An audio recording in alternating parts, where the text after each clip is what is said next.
Hi, I'm John Niehaus, Director of Program Development for the National Association of Flight Instructors. I'd like to welcome you to a partnership presentation by Gold Seal Online Ground School and the National Association of Flight Instructors, one that we call The Impossible Turn: Myths, Mistakes, and Misconceptions. Our discussion today will be led by owner and chief instructor of Gold Seal Online Ground School, Russ Still, and NAFI board member, writer, and airline pilot, Brian Schiff. Now, this is a discussion that you probably have heard a lot about over the last few years, and unfortunately, we have found that while some conversations have been really great and informative, some have also sown misconceptions and disinformation. And today, Russ and Brian hope to dispel the myths and disperse some truth that might help you should you find yourself in the unfortunate position to need it. Now, without further ado, Russ, can you start us off? I sure will. And John, thanks for giving us that lead in. And just because you led the thing in, you're still going to be a part of this. So thanks. And I will say that you and Brian and I have tried to do this for several times. There was always one thing or another that kept putting it off. So I'm really glad that we're finally able to kind of put it together.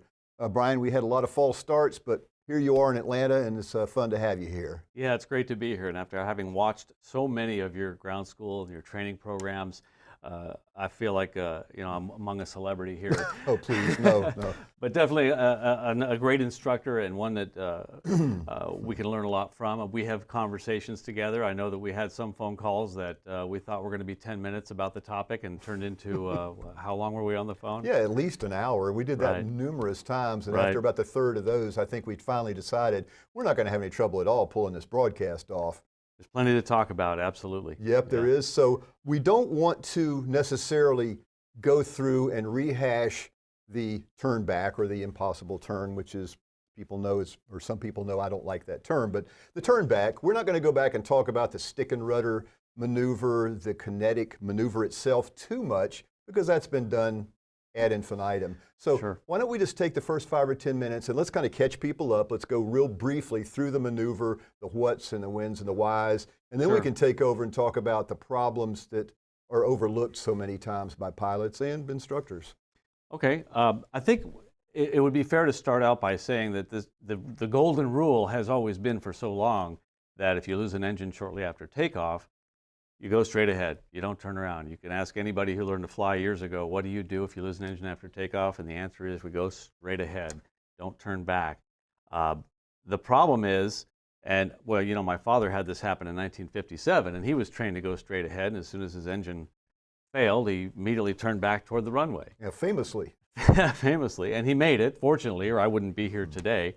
And I'd like to probably posture that if he had gone straight ahead, I might not be here today either, because there was really nowhere for him to go except a congested residential neighborhood. And he went back and he was successful, and all the naysayers, the hangar lawyers, the critics, and everybody gave him such a hard time for doing so. It prompted him to start a decades-long study into the topic. Well, I did it and I made it, and if I hadn't, and if I had followed that rule of thumb, that I may not be here today. So he started studying this topic, and he learned there are times when a pilot should turn back, when it would be less hazardous to do so. And that's what we're here to talk about. And finally, he was about to give up on the whole topic until the FAA came around in their advisory circular and posted that, well, flight instructor refresher courses probably ought to start training this maneuver. Right. Yeah, is that the advisory circular that came out where, yes, instructors are actually expected to start teaching this, Yes. but the only thing they really mention is that it's a 180-degree turn back, which is a lot more than that, Right. and really no guidance other than that. So that's what we're talking about, right? Correct. Yeah, it was Do it, but we're not going to tell you how to do it. Figure it Right. out on your own. Yeah, it's not 180 degrees. You can't get back to the runway you took off on with a 180-degree turn, unless, of course, you got a good crosswind. So it's more turning than that, but not only that, yes, you have to teach it, but we're not going to give you any guidance as to what to teach or how to do it. So we started putting together digging out of the coffers all of the study material that my dad had on the topic, and we started going over it again in great detail. Let's, we talk about the 180-degree versus 240, 270, 360. Let's just real quickly go over why we have to be concerned with being able to make a minimum amount of turns. And I think we've got some graphics that we'll be able to use in here to kind of show some of these turn back angles and see what's going on with that. Sure. To properly fly, if you take off and you're going to turn around and come back to the runway, you can't make a 180-degree turn. You can make a 180 to a parallel runway. But so a lot of people say, oh, just see how much altitude the aircraft loses in a glide when you turn 180 degrees. The FAA refers to 180 degrees. Many CFIs and pundits are out there saying the 180-degree turn back. When I hear 180 degrees, I think of the commercial maneuver, the 180 accuracy approach to landing. That's not what this is. You need to turn many more degrees. You know, it's a 180, then maybe another 90 to get to final and another 90 back, or a 45 and a 45. You could fly a pattern that kind of looks like a question mark. A question mark, yeah. How ironic, right? Yeah. Like, should we do it? But you need to know how many feet you lose while making a greater turn than 180 degrees, for sure. That's right. So getting all this stuff figured out in advance is one of the keys. And that's probably one of the misconceptions is people, they think this is a little bit easier than it really is. And they've been told that, well, in my Cessna 172, if I reach such and such an altitude, I can turn back to the runway, and that's that. And that's where people can get themselves in trouble. Yeah, many pilots have thought that, lost their engine, and attempted the turn back because it's instinctual, and it's more than just turning. And when I first went up and tried the maneuver, I was surprised to learn that it took me several times, and I'm not going to admit to you how many times it took before I actually had the maneuver down pat to go from a VY or slightly slower speed climb at full power to lose the power, lower the nose, and start a 45-degree bank turn. So fly best glide a 45-degree bank turn. That's a lot of pitch change. It's a lot of force dynamics and a lot changing. And it took me a while. It probably took me 5 or 6 times of trying that before I could do it the same way every time and yield the same result. So if you've never done it, I'd like to say that you're probably not going to be able to do it well. And it's a surprisingly precision maneuver. It's when you, especially if the adrenaline's flowing, once you drop this nose down with zero airspeed and you're trying to go to a precise bank angle and a precise airspeed, it's difficult to do. I mean, we're used to being sloppy and flying plus or minus 5 degrees of bank or 5 knots of airspeed. We are. And where I fly. Yeah. I guess I am. Yeah, I aim for better, but that's about what I do That's too. right, but we can get away with that. Right. Where those kind of differences can be the difference between not making it. Correct. It has to be a precision maneuver. So differentiating the stick and rudder maneuver from other things that we'll be talking about. Let's talk about some of the accident statistics on why, at least common knowledge or common conception is that it's better to go ahead rather than turn back. We know that during the takeoff phase of flight, the takeoff and early departure phase of flight is about where I believe 20 to 25% of fatalities occur, at least in Part 91 flight. Now, not in the airlines and the military so much because they're better trained. But that particular section of the profile is a problem. So we've got some statistics here. We got these from EAA put these together, I believe from NTSB reports. But it kind of gives us an idea on where the amount of flight time is spent and where people have problems. Yeah, and I think what stands out to me right there are the 2 tall red columns at takeoff and landing. Sure. Obviously, that's where we're the busiest. It's where the most changes are happening. And it's the time when, you know, the takeoff time, I think at the airline, we call it a critical phase of flight. And so we therefore have a sterile cockpit at that point. But this is a critical phase where you have a high workload, a high dynamic, and then on takeoff, arguably, you're testing your engine at a high power setting for the first time, and a lot can go wrong, and a lot does go wrong there. Yeah, and I think I said 20 to 25% fatalities. I probably should have said more accurately of accidents occur based on what I'm seeing here. But at any rate, that takeoff period is a real problem area that people have to be ready for. Right. So you think that kind of covers on what the impossible turn is, and now we can get into some of the misconceptions about it? Sure. The turn is, and I don't like the name impossible turn either. There are times when when it's impossible. You know, if you take off and you lose an engine at 50 feet above the ground, arguably you're not going to turn around. You're going to land straight ahead. If you have a pretty good climb rate, you lose your engine at 3,000 feet, and you're relatively close to the airport, you can turn and fly back toward the airport. There's nothing impossible about that. If you did a really shallow climb and you're too far and too low, of course, you're not. Well, somewhere in between that 50 feet and the 3,000 feet becomes a line where now it's okay, it's possible. That's right. So I think that's what we're here to talk about. Let's take a look at this takeoff profile graphic, and we can kind of expand on that idea and possibly give people Sure. a reference on what we're talking about. So the airplane first takes off, and this is the lowest risk area of the flight. This is the point where if you have a problem, you stop. Loss of directional control, noise in the cockpit, smoke. At some point, you're in the air, and as long as there is enough available runway, then you land on remaining runway. And we have it color-coded here because that's the moderate risk area. Now we've entered what is the highest risk portion of the flight. You don't have any runway to land on in front of you. You're too low to have many options and possibly none other than to land straight ahead. Crash land straight ahead, Exactly. the best you can. Yeah, exactly. So that's the most critical part of possibly the entire flight under VFR conditions. Eventually, the airplane will get to a high enough altitude where other options start to become available. You can turn into a wider pie slice. You can, at some point, you'll have enough altitude, like you were talking about at lunch today, where we can actually turn all the way around us. Now, we may not be able to make it back to the airport, but we're in this area where we have a lot of options. Let's move on to the next picture, which is shows these in a little bit more detail about what we're going to be doing in these 4 areas of the profile. And there we are.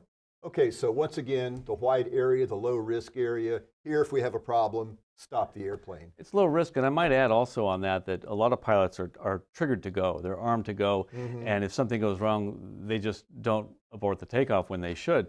That's the time to be evaluating your engine, your airplane, anything going wrong, and be prepared to reject the takeoff. Sure. If everything's just not perfect, and don't wait, because a little weird noise or vibration at that point might translate into something really bad in the red zone. Yeah, it's low risk. Take advantage of it. A door pops open. Right. Just reject the takeoff, come back around, fix your problem.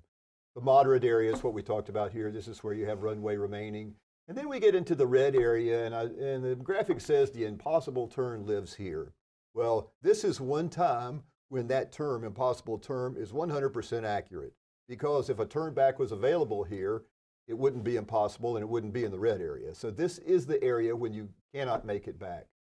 At some point, there's a height that we're going to talk about, and it varies from one airplane to the next in different conditions, but where it might be possible to turn back to the airport depending on a variety of conditions. So Correct, and at that time is not the time to try to figure that out. before takeoff. Yeah, this has to be done on the ground. It has to be practiced ahead of time. And like you said, no 2 airplanes are going to perform alike. No 2 pilots are going to perform alike. Every takeoff at every airport and in the weather condition and pilot an airplane, every takeoff has its own fingerprint. And that needs to be evaluated before takeoff, and the decision needs to be made. I've heard some instructors give the advice that plan on the engine failing after takeoff and be ready for it. And when it doesn't, it didn't happen. I guess Yay. I'll continue on. Yeah, yay. And otherwise, when it happens, you go, oh, there it is. I'm ready for it. Here's what I'm going to do. And that decision height, that altitude we're talking about, is something that we've discussed before, that I've discussed before, and pilots can figure out what that is. Yeah, and even things like being aware of what if there's a crosswind on the takeoff, being aware of which side it's coming from. If you don't think of that during a normal takeoff and you suddenly lose an engine at 800, 900, 1,000 feet, now you've probably forgotten where the wind was coming from. But I always say to myself, I have a problem, I'm going to turn left, or I'm going to turn right. I'm going to turn into the wind. So that's something I do on the ground, because if I don't do that before I take off, if I get the winds wrong and I do want to do a turn back, there's a 50-50 chance that I'm not going to make it. Right. Because if we turn downwind with the wind, we get blown away from the airport, as you know. Yeah, the turn should be into the wind, and a pilot should be aware of that ahead of time. And the pilots who get into their airplane, like you and I get into our cars, are the ones that are unprepared. And when something happens, it turns catastrophic. If you're having a little bit of yellow stripe down your back and you have a little bit of fear, there's nothing wrong with that. An appropriate level of fear makes you keep asking, okay, what if? What if this happens? What if that happens? Okay, Yeah. here, it's planned beforehand. I know the wind is from the left, so if I have an engine failure after takeoff, terrain permitting, I'm going to turn to the left. I might let that wind drift me to the right a little bit, and then if I lose the engine, I'll turn back in. There's nothing wrong with being paranoid about it happening, planning for it, and then if it doesn't happen, oh well, all your plans can just, go out the window. Yeah, so planning beforehand is key. Another big one is having practiced or having been trained properly to do this before attempting it. We hear lots of, well, maybe perhaps they're anecdotal, but stories about pilots who attempted this with no training. They had just heard about it and they tried it, and sometimes that didn't work out so well. So training is pretty important. It's very important. Training, practice, and on that note, not just anybody can train you. Just because you get I think you said this at lunch as well, that if you get your CFI certificate, I wish I knew half as much now as I thought I knew when I first handed my CFI. I thought I knew everything at that point. But no, you're not qualified to teach this right away unless you've been through some kind of training and practice or developed a system for this. And I'm by no means saying that my way is the best or that your way is the best. Every instructor can come up with, there's probably a better way to do it than what I've been talking about. And I think honing in on the best practice would be a good idea for the industry to do and have some guidance rather than just saying you need to teach this with no guidance.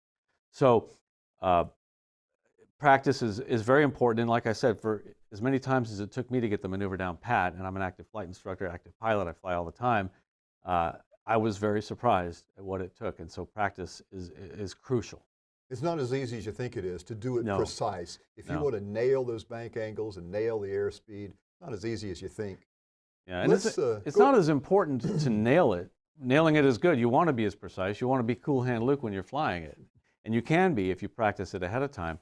I was surprised at the pitch forces, the amount of pitch I had to change to go from a VY to VX climb down to a glide.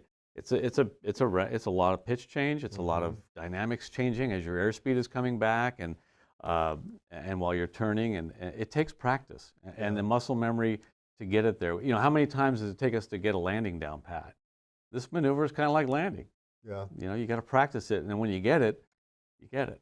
In my 182, when you first pitch down and you bank over into that bank, that spiral, the airspeed starts coming up quickly, so you have to kind of raise the nose to arrest that acceleration. And in my airplane, boom, the stall horn's screaming like crazy right about then. So again, it's a precision maneuver that takes a lot of practice. The one thing that I hear so much about, and I'm sure you do too, is this height, this decision height is what I call it, but an altitude in which it can be safely made. EAA, in that webinar that they did, put together a graphic where they asked people, they had an app on their phones where they could vote, Right. and they had different altitudes. When do you think you can make this turn back to the airport? I remember can you do that. it at 400 feet? Well, here it is, Yeah. 400, 800, and this is kind of interesting. What do you have to comment on this?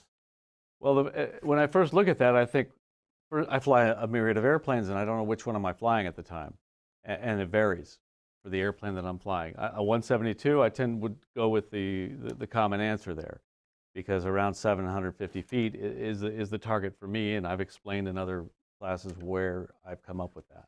Yeah, but there should be it depends. It does, yeah.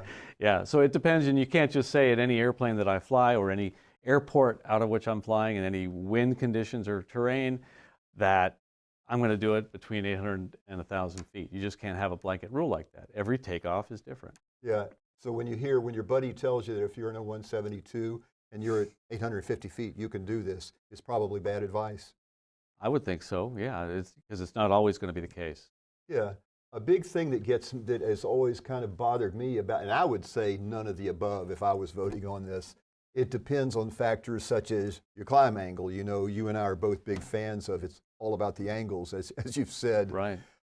Let's take a look at how climb angle versus your glide ratio, your gliding angle coming back, makes a difference on whether or not you can make it back to the runway, because it's not just altitude, it's also all about the angles. Correct. So we've got okay, we're going to have a little video here where we're going to watch it and see it, but let's talk about the angles. So when you depart, well, basically you've got a climb angle and you've got a glide angle. And if you can climb at a steeper angle than you can glide, odds are you can make it back, depending on the wind. conditions at the time. So if you have a strong wind, you're not going to want to do this anyway. Two things would be big red flags for me: a strong headwind and a short runway are two things that would really caution me against doing this, because they have their own risk factors. So if you can climb steeper than you can glide, basically you can do it. Climb steeper than you can glide. You absolutely have to stay above that return glide angle on your departure out. And you have to allow enough room too to do this turn to kinetic maneuver, the stick and rudder maneuver, to get turned back inbound. You're going to lose a lot of altitude in that. When you finish that, you still have to be above or on that glide ratio coming back in. Correct. And I flew this at one point to see those two angles. I flew it in a 172 and utilized a Stratus and ForeFlight and captured the data of my flight. This was in a 172, and I was flying with about a 3 to 5 knot headwind. And this picture actually describes how I calculate the target altitude. I just do a gliding 360-degree turn, and how much altitude do you lose there? And the reason 360 degrees is because of what we discussed earlier. Somewhere between 270 and 360 is the amount of turn it's going to take to get back to the runway. If I was going to be wrong on that, I'd rather be wrong toward the 360 side. So in a 172, it's about 450 feet after you've perfected the maneuver. Yeah. Mind you, I've done this. The first time I did it, I lost 700 feet. The next time I might have lost 600 feet, then maybe 500, then 500 again. And I got it down pat and I lost 450. So if I call it 500 in a 360-degree turn, then I add a 50% fudge factor to that. That's for density, altitude, for a different weight of the airplane, for different winds, for all of the things that the naysayers write in about and say, well, you didn't account for this or you didn't account for that.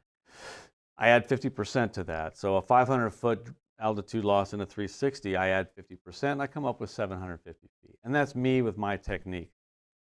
If you do it and practice it and you find that you can't do it without losing less than 600 feet, well, then add 300 to make it 900 feet your altitude.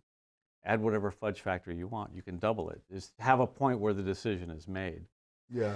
But back to that flight that I was telling you about, I tracked everything that I did. Yeah, we've got, you can see, I've seen the graphic, you can see where you took off, you can see the angle, you can see the angle when you came back and compare the two. Right, and I just looked at the data in ForeFlight, just opened as a KML file, looked in ForeFlight, and you could, in Google Earth, and you can click on the profile, you can click, right click on your track and click on the menu, you'll see View Vertical Profile. Yeah, that's it. There we are. So you look at the vertical profile, and you can see that my climb angle, just by looking at it, is steeper than the glide angle. Now this was taking off toward the west with about a 3 to 5 knot headwind right down the runway. So that's about what yielded this.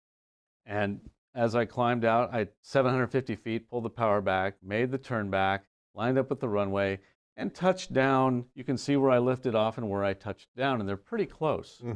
But I did touch down earlier, so that also tells you why a short runway is going to be more difficult, because there's little room for error, and usually you can't get back to the point where you actually lifted off from.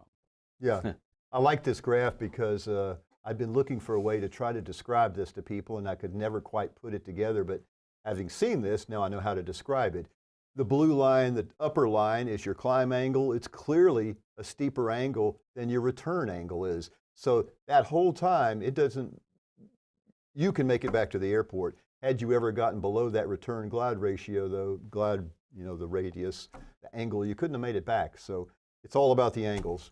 Right, and that was a 45-degree turn. That was with a headwind right down the runway at about 5 knots, and it was flown at the best glide speed for a 172.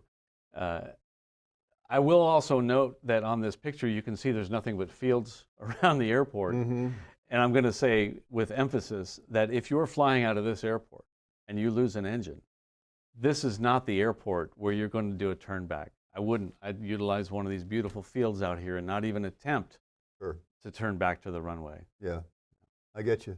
This idea, though, that there's a certain magical altitude that says you can or cannot make it back. Let's just say that it's you have determined that in your Cessna 172 you can make the turn back at 800 feet, but you climb out at a very shallow climb angle. It doesn't matter.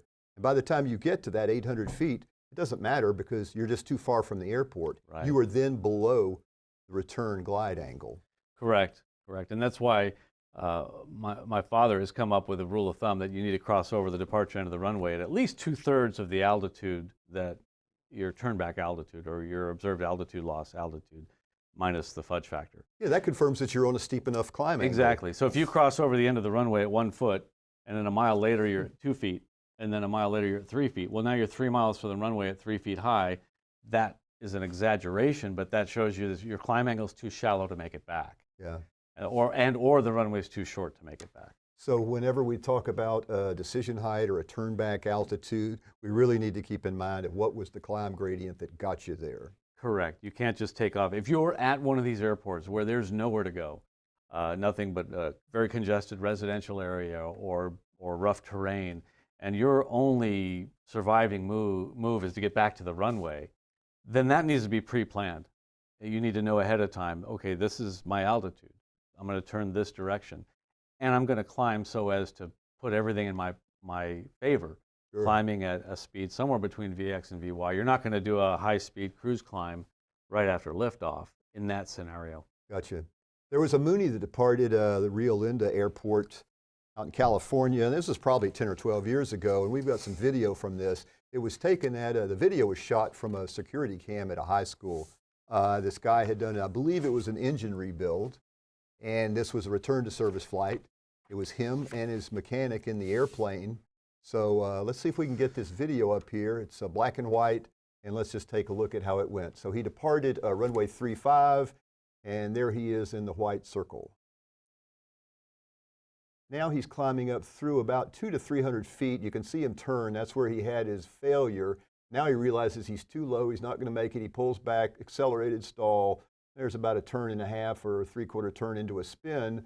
And unfortunately, 2 fatalities resulted from this. Now, it happens pretty quick in the video, so we made a 3D animation of this so we can kind of see it a little better. And we're going to dovetail into what you were just talking about, options off the end of the runway. So let's take a look at this same thing in 3D. So here's the Mooney departing runway 35.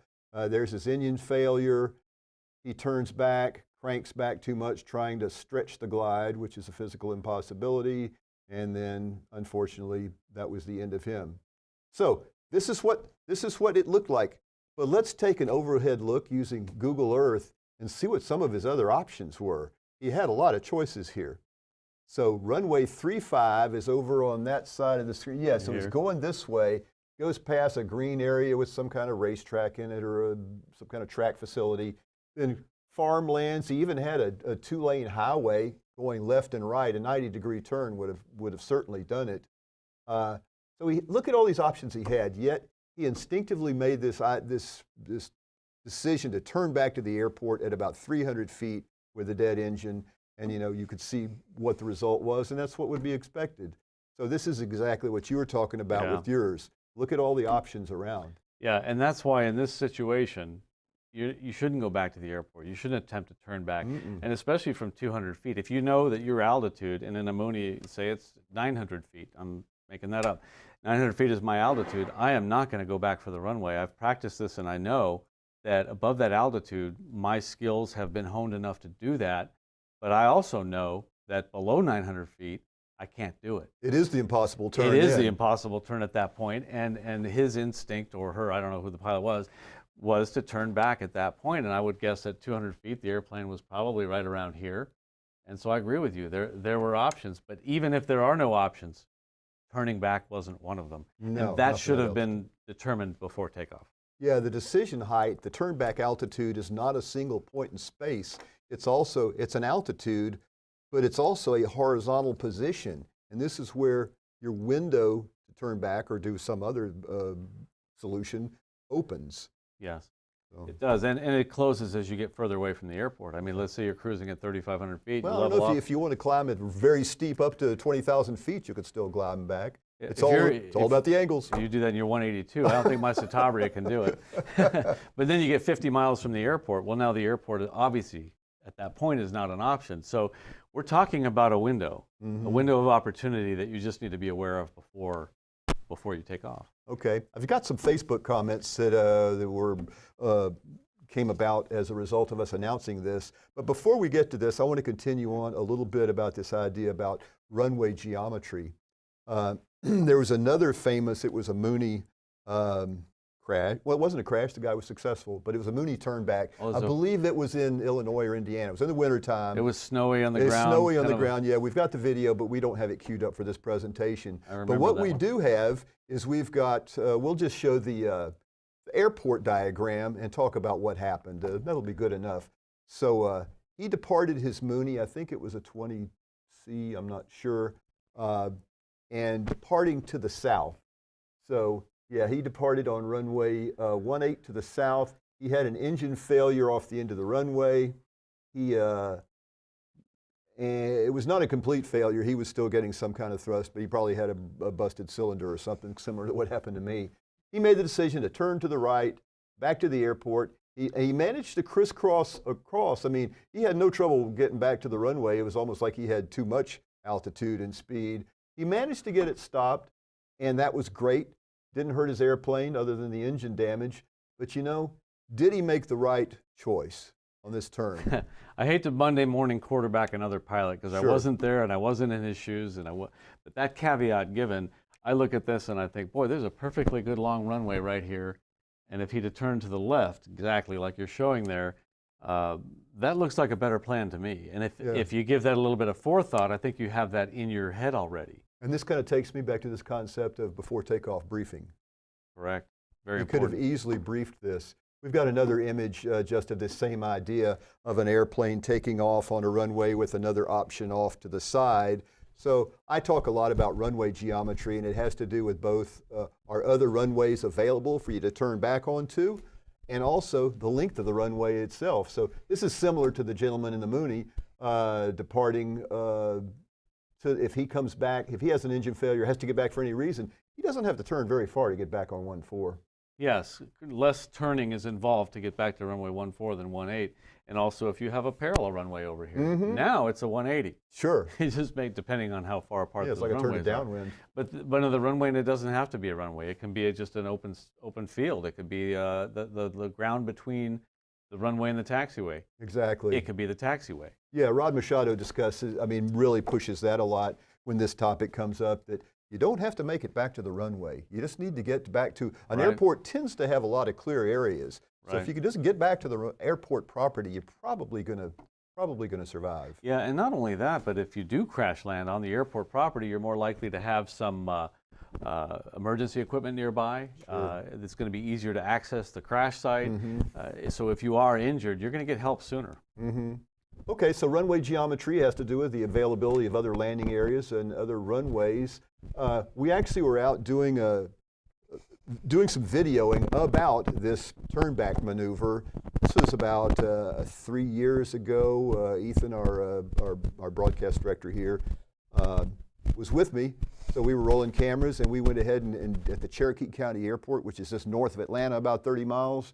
So let's take a look at this video and show a simulated one turned back. I tend to use a 30-degree bank angle. That's what I used in this one. There's a lot of valid argument that 45 may be better. So anyway, the runway was 5,000 feet, no obstructions. It was a nice cool day. I was in a Cessna 182. Crosswind, 6 knots from the right. So I had already briefed myself that if I have a failure, and I know I'm going to because it's simulated, I'm going to turn to the right. So it's one less thing that I have to spend time and brain CPUs deciding. So I have forgotten what the ground level here is. I believe we went up to 750 or 800 feet AGL. Now you can see down below at this particular airport, especially when it comes back, that there's no good landing options It's not here. flat. Oh yeah, there's deep ravines, it's all rocks and trees, and over here on the sides, a lot of very high tension power lines. So we ought to be coming up to our altitude. When we get to it, we're going to kill the engine. We're going to simulate this startle period of about 4 seconds, and then roll into 30-degree bank. Okay, there's our engine failure, countdown. Now the pilot reacts, rolls into 30 degrees, and tries to keep the best glide speed. And let's see how she works. Look at those power lines down there. You're right on top of them. Okay, so ForeFlight gives us another little view of this thing. All right, so we're turned back in on the airport. the runway from when the runway from whence we departed. Here's a good view of all these. If you come in low here and you don't make it, you're just going into an embankment off the end of the runway. You're going into the fantail of an aircraft carrier. Look at all the rocks down there. So ugly stuff. All right, the PAPI shows we're high, so that's good. Runway is assured, flaps come down, and we're going to get this one down. We're going to use this as an example to talk about runway length and how that has an effect.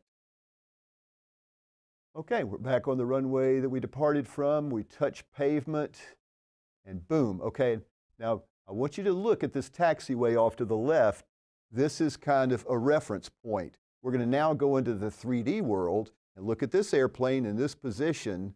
So that's how much runway we actually, in this example, we were a little high. We had some extra airspeed because I had to put in flaps. But let's just say that that's as far as we made it on our turn back practice. Okay. So what would have happened if the runway was shorter? Well, you lifted off way back at that part of the runway, I presume. That's right. If the runway was shorter, this is where you'd touch down, right? Wouldn't have made it. We made it on a 5,000-foot runway, but had we done that same departure from a 3,000-foot runway, we would not have made it. And that's why I continue to push on this idea that runway geometry and runway length is a critical factor. Now, looking back at your flight that we had up there, it was interesting to see that you could come back almost to the point that you departed from, almost to the end of the runway where you took off from.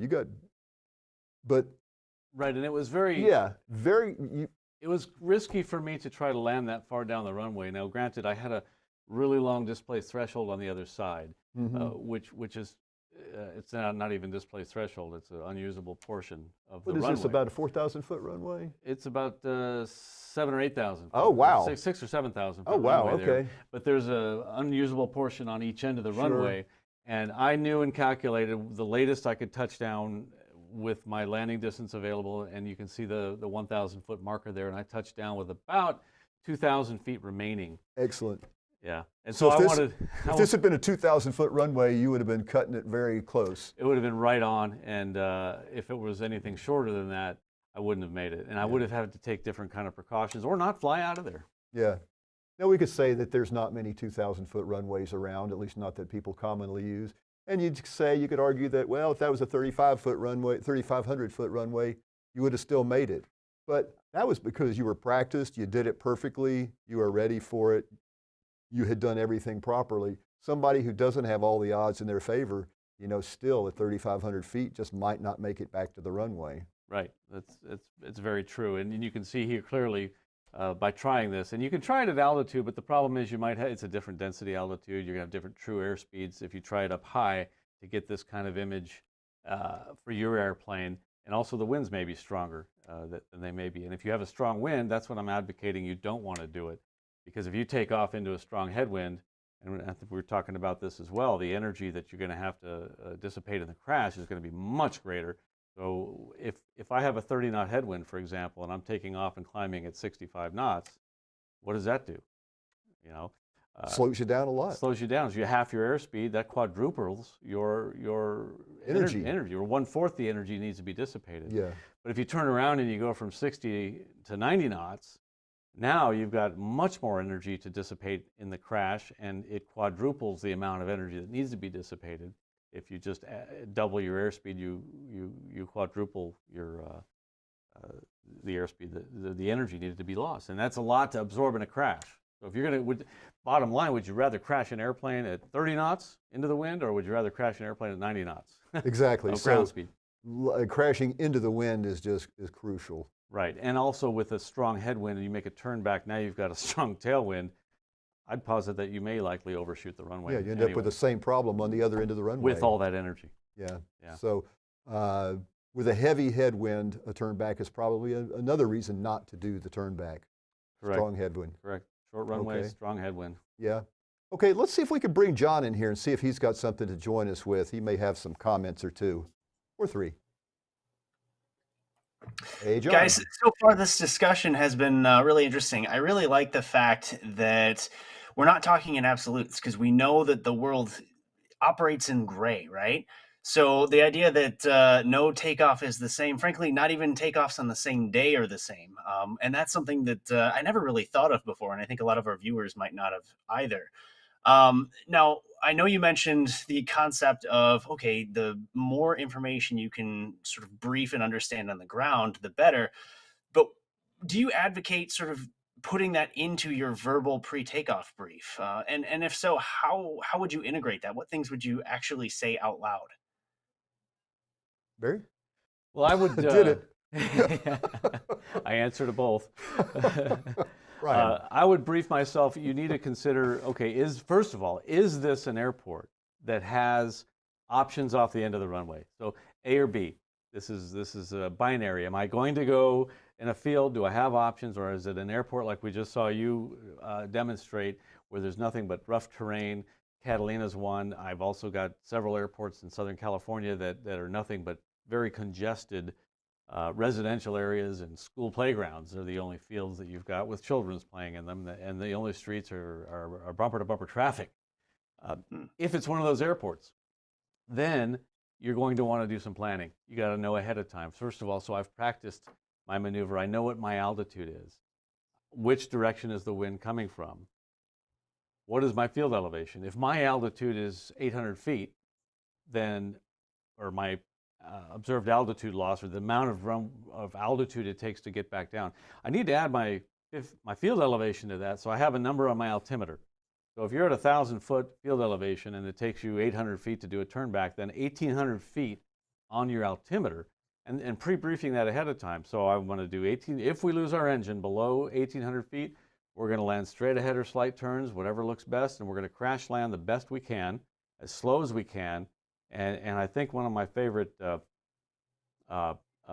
famous pilots said once that if you touch down with your wings, if you crash land with your wings level and as slow an airspeed as possible under control, you're going to survive the accident. And so you crash the best you can. If you're above that altitude, we're going to turn back. Which direction? Terrain could affect that. If I have terrain off to one side, I'm going to turn the other way. If I have wind coming from one side, I'm going to turn into the wind. And we're going to brief that ahead of time. That all becomes part of the briefing, and you're ready to do it. Any more? Yeah, the briefing ahead of time is the big part to me from what you just said. Once again, brief these things every time you take off. We do a run-up in the run-up area. You've got a checklist you do. Why not add just a little bit more right before you cross that whole short line? In the event of a problem, which way am I going to turn? What are my options? That kind of thing. Right, and I can just hear some of the viewers thinking to themselves, I'm flying by myself. Why am I briefing this out loud? Well, briefing it out loud is actually a very good technique, because it solidifies it in your own mind. It's going to give yourself the technique, the state of mind, and you actually have an inner co-pilot, and that's who you're talking to. And I think briefing it out loud to yourself solidifies that for sure. Yeah, makes it real. Okay, thanks, John. We've got a couple of other things we want to get covered, and I know we're moving along here time-wise. One thing I want to make sure we come back to at the end of going through some of these is this issue about why are some bank angles better than others for the turnaround. But at any rate, one gentleman, this is in one of the CFI groups on Facebook when we first announced this. He said, the impossible turn, what's the point? My question is, why let this stick inside somebody's head? There are so many possible things to talk about that are real. This kind of reminded me of back when the FAA was not really on board with this. It's not something you're supposed to talk about. It's a controversial issue. Don't even address it to students. So this kind of sounded like that to me, like it's best one of those things. It's a stone we don't turn over. To me, it sounds like putting your head in the sand. Exactly. You know, it's something that is rare, an engine failure on takeoff, but they happen. They're happening a lot. That's probably the most likely time for an engine to fail. And there are certain emergencies for which we don't have time to think about our plan when they happen. If you're in cruise flight and you see your alternator start going a little bit left, you have time to get the book out, read the procedure, take your time and figure out what your plan of action is. Many emergencies, just you have plenty of time. There's no need to hurry. This is one that needs to be premeditated. Exactly. That's why we're talking about it. It's something that we just saw a video of someone who didn't think about it ahead of time and probably never talked about it because he thought it was impossible. But his engine failed, and he instinctually went back to where he thought was a safe place, getting back to that runway. That's where I came from. That's where I want to go back to. And that's an instinct that many humans can't overcome. And the only way to really do it is to plan ahead, to talk about it, to brief yourself ahead of time. Yep, plan for it, train for it, and then brief it. Yeah. Okay, next person said, I think the question was, should you do this and when should you do this impossible turn? He says, depends on the aircraft, loading situation, and many other factors. Impossible? No. I've demoed it many times in powered aircraft. If it's impossible, then how could I do it? Okay, let's just stop right there. If it's impossible, how could I do it? We see a lot of videos out there on YouTube especially that say, okay, if this is the impossible turn, look at me, I just did it. Well, it's not always impossible. It depends where you are in that flight profile, in that departure profile. Correct. And I think that's why you and I both don't like that term, the impossible turn. And maybe it's not even, we shouldn't even say turn back, basically. Sometimes I just say, look, you have enough altitude to turn and fly back to the airport. So you're flying the airplane back to the airport. That's what it is. It happens to be a maneuver that needs some practice because the skills involved are not something that we practice all the time. Yep. Okay, I think John's got something more he wants to add to the conversation. John? Hey guys, thanks. I am monitoring our social streams. We've got a couple questions on here. One of them really came from Tom, and he asked, have you tried this in a complex airplane? What kind of considerations would you have to try a turn back in a complex or retractable gear airplane? That's an outstanding question. Exactly, because now we know where we're going with this. Right, and we've been talking about a 172 or simple airplane, not complex airplane. But some considerations with a complex airplane are going to be, well, you have a landing gear, retractable landing gear, flaps, and a controllable pitch propeller. So those are the considerations.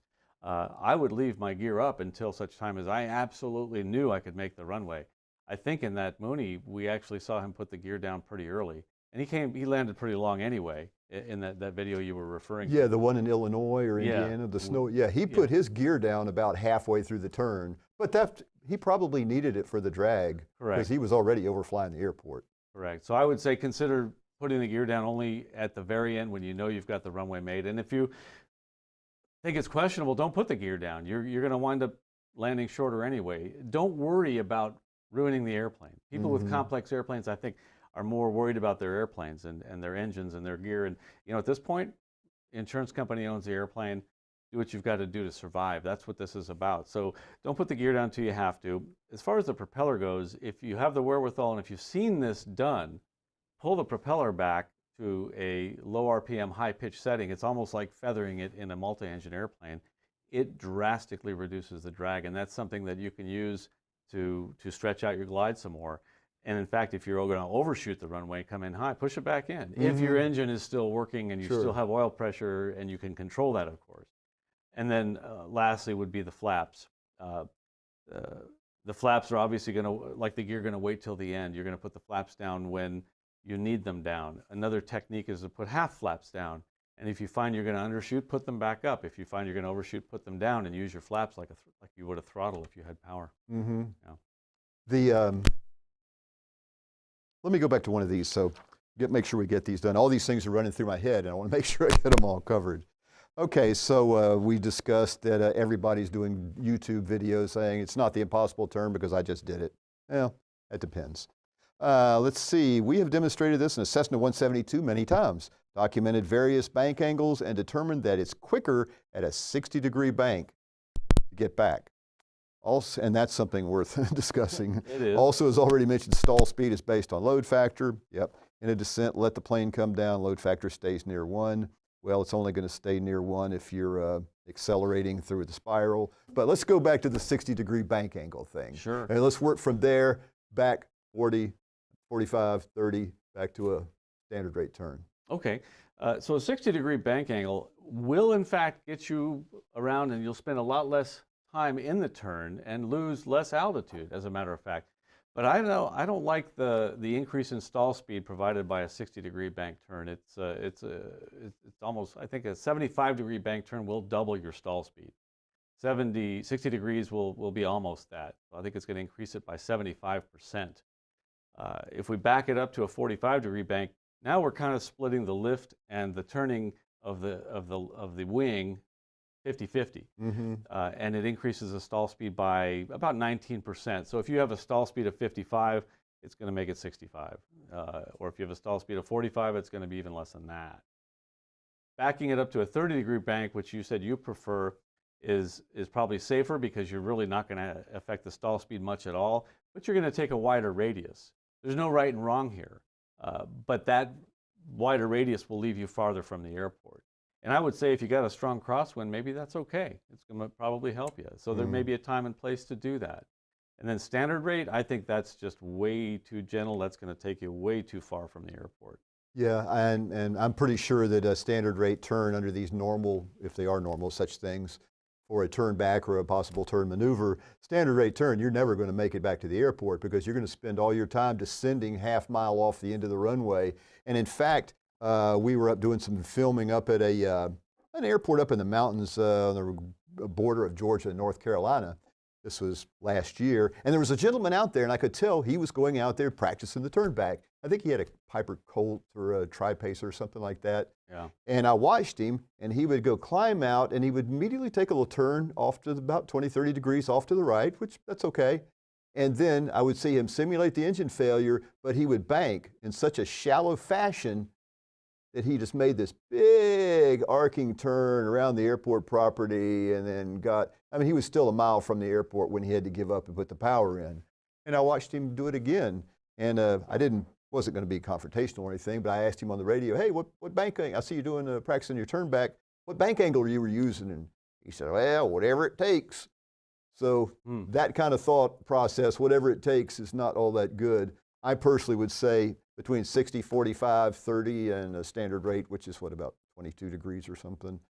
I would rule out 60 degrees and 22 degrees as not good choices. Well, if you're at best glide speed, I know that from teaching instrument students, that's the only time I do standard rate turn. And even in the pattern, I think most pilots will do a 30-degree bank, which is twice a standard rate. And a standard rate is a function of your true airspeed.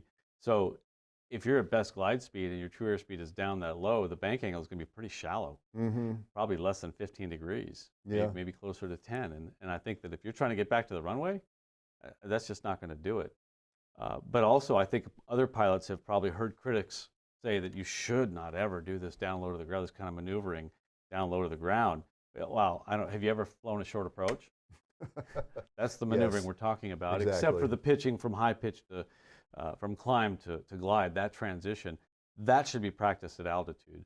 Then, with an instructor, a qualified instructor, I think you should go out to the airport and be part of the dawn patrol at a towered airport. If you have a towered airport, do it early in the morning. No one's there. They're happy to help you. And when I did it, I must have went up to the turn back one direction, then I went to the west and did the turn back that way, and I was just going back and forth. The runway was mine.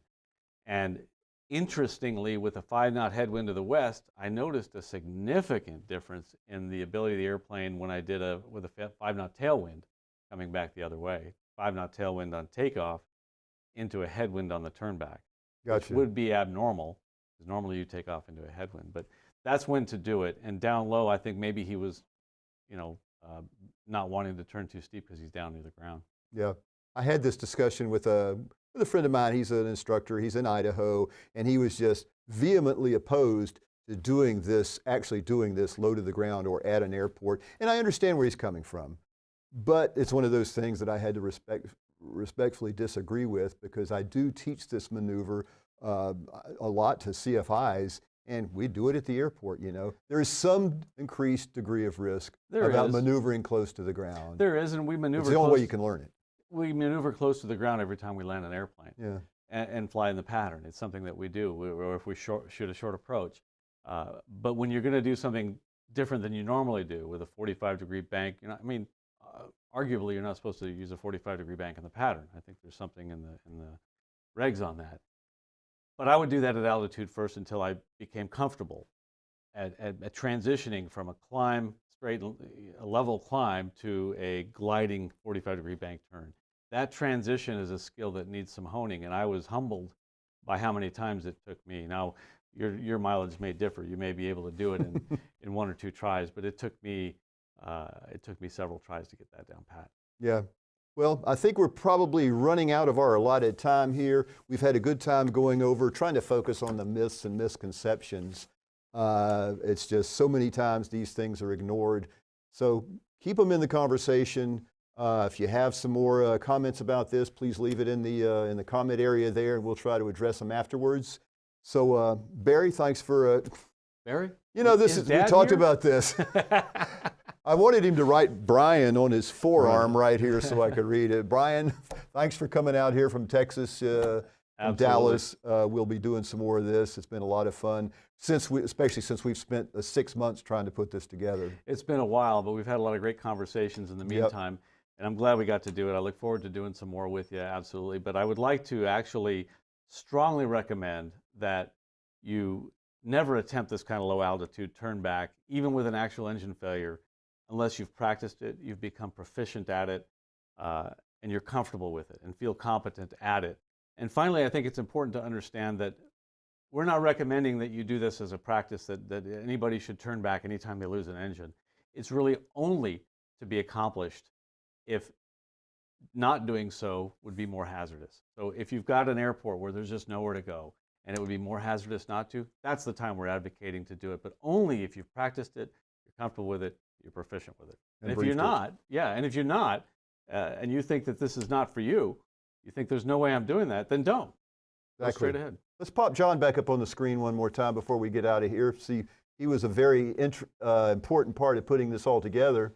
So John, thanks for putting this together. Thanks for being our host. We look forward to doing some more of these, and I hope you'll be taking the helm and taking the wheel and doing it again. Thank you, John. Yeah, guys, I really appreciate you letting me be a part of this. And on behalf of the flight instructor community and NAFI members as a whole, I really want to say we appreciate that you guys have gone through the effort to put something like this together. It's really important that pilots in general understand this information, but in my opinion, it's even more important that flight instructors do, because let's remember, flight instructors affect every pilot out there, because every pilot needs a flight review at some point, and every soon-to-be pilot needs a flight instructor. So at one point or another, this kind of information will be passed on from instructors who have watched this video, and I think that the impact in that cannot be measured. So once again, thank you so much for doing this, and thank you for letting me be a part of it. Thank you, John. Okay, guys, see you soon.